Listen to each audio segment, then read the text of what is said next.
Choose any one number 1 2 3। ठीक है, अपनी करंट सिचुएशन को लेकर आपके करंट पार्टनर की क्या फीलिंग्स है हम देखेंगे। तो मैं आपके सामने 3 पायल रख रही हूँ।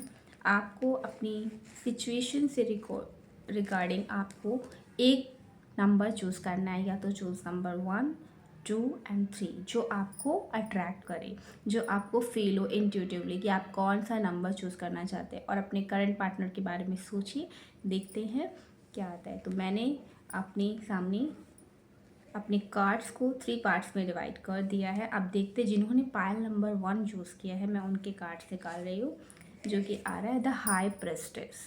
मतलब आपके रिश्ते में आपके करंट पार्टनर आपसे कुछ छुपा रहे, हो सकता है कि वो अपने अंदर की फीलिंग्स आपको एक्सप्रेस नहीं कर रहे हैं, आपको नहीं बता रहे हैं। तो ये उनकी करंट फीलिंग है कि वो आपसे चीज़ें छुपा रहे हैं। लेकिन हाँ, किंग ऑफ कप्स इस कार्ड को ये क्लैरिफाई कर रहा है कि आपके रिश्ते में केयर है, रिस्पेक्ट है। ठीक है, तो कहीं ना कहीं जो टाइम आपका नेगेटिव है, जैसे कि पॉजिटिवनेस है, टॉक्सिसिटी है, नेगेटिविटी है, आप इसे अवॉइड करें, इसको पीछे रखें और केयर रिस्पेक्ट को आगे रखें।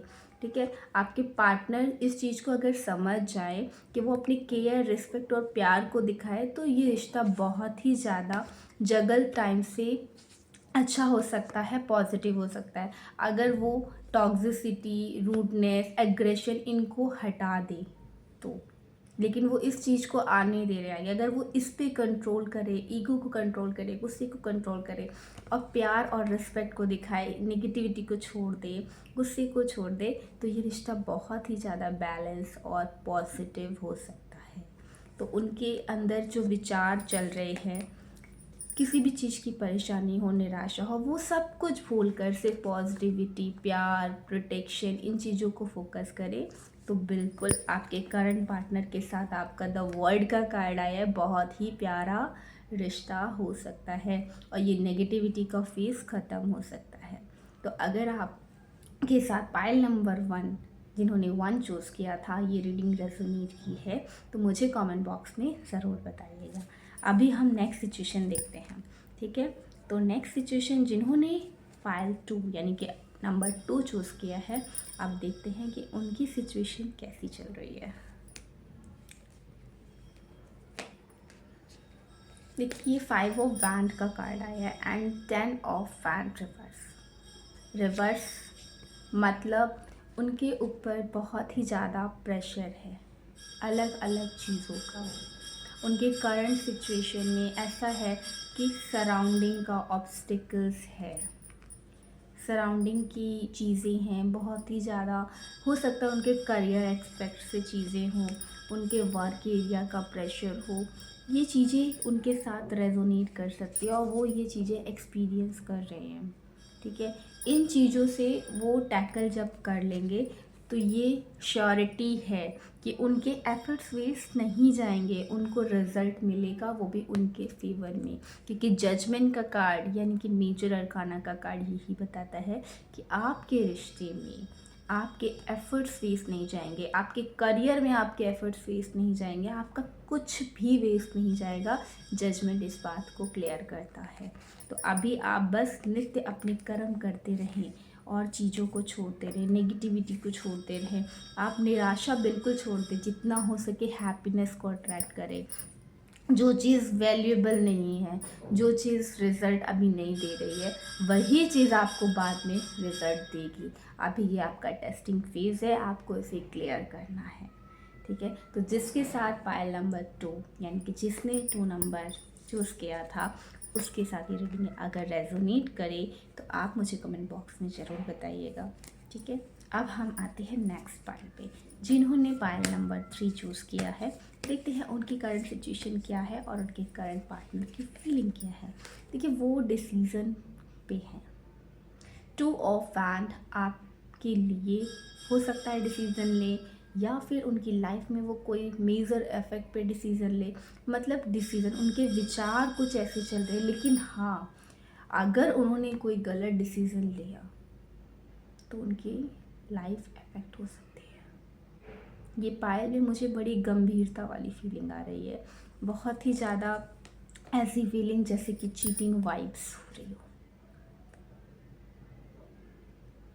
जैसे ये सिचुएशन उन लोगों के साथ है जो बहुत ही दुखी हैं, बहुत ही ज़्यादा परेशान है और अब वो डिसीज़न पे हैं, अब वो डिसीज़न लेना चाहते हैं। उनका हार्ट बहुत ज़्यादा ब्रोकन है, बहुत ज़्यादा हार्ट ब्रोकन है। स्वॉर्ड्स के ही कार्ड्स आ रहे हैं, सिर्फ स्वॉर्ड्स के कार्ड्स आ रहे हैं।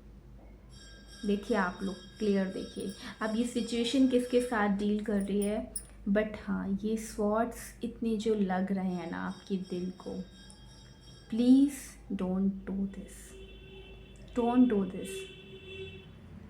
ये चाहे मेरे व्यूअर्स के साथ हो या फिर उनके पार्टनर के साथ हो। अगर पार्टनर के साथ है तो आप उसे सपोर्ट दें, 10 ऑफ कप्स, पूरा फैमिली 10 ऑफ कप सपोर्ट दें, फैमिली सपोर्ट दें, इमोशनल सपोर्ट दें, उसे सपोर्ट दें, क्योंकि इस सिचुएशन में सिर्फ यही हीलिंग है, इमोशनल सपोर्ट, ठीक है, और कुछ नहीं। अब ये व्यूअर्स के साथ है तो मैं उनको बोलूँगी कि आप अपने आप को इमोशनली हील करें, और अगर उनके आपके पार्टनर के साथ है तो आप उन्हें सपोर्ट करें। इस बैगेज में आपको उन्हें सपोर्ट करना है। ये फेज़ बहुत हार्ड है, आपके साथ ही उनकी स्टेबिलिटी है, आपके साथ ही उनके साथ चीज़ें हैं, फ्यूचर है, सब कुछ आपके साथ है। लेकिन इस फेज़ पे आपका कर्मा है, लेसन है, आपको ग्रो करना है और आपको आगे बढ़ना है। आप इस चीज़ को हील करें, ये फेज़ को आप हील करें। ये पहाड़ जैसा जो समय है जिसमें इतनी नेगेटिविटी है चीज़ें, इस समय को आप क्रॉस करें। ये समय आपका हार्ड है और कुछ गलत नहीं है, बस समय हार्ड है।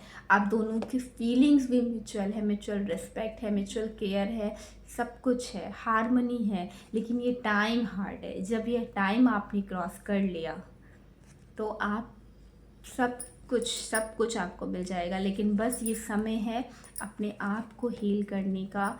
जितना हो सके चीज़ों को एनालाइज करें आप, लेकिन कन्फ्यूज़न क्रिएट ना करें, ओवर थिंकिंग ना करें, कन्फ्यूज़न क्रिएट ना करें और चीज़ों के बहकावे में ना आए। बहकावे में नहीं आना है, एंजेलिक वाइब्स को फील करना है, अंदर की गट फीलिंग, अंदर से चीज़ों को फील करना है, ठीक है। क्योंकि याद रखिएगा, दिमाग हमें डिस्ट्रैक्ट करता है, दिमाग से बिजनेस होता है, दिमाग से काम होता है।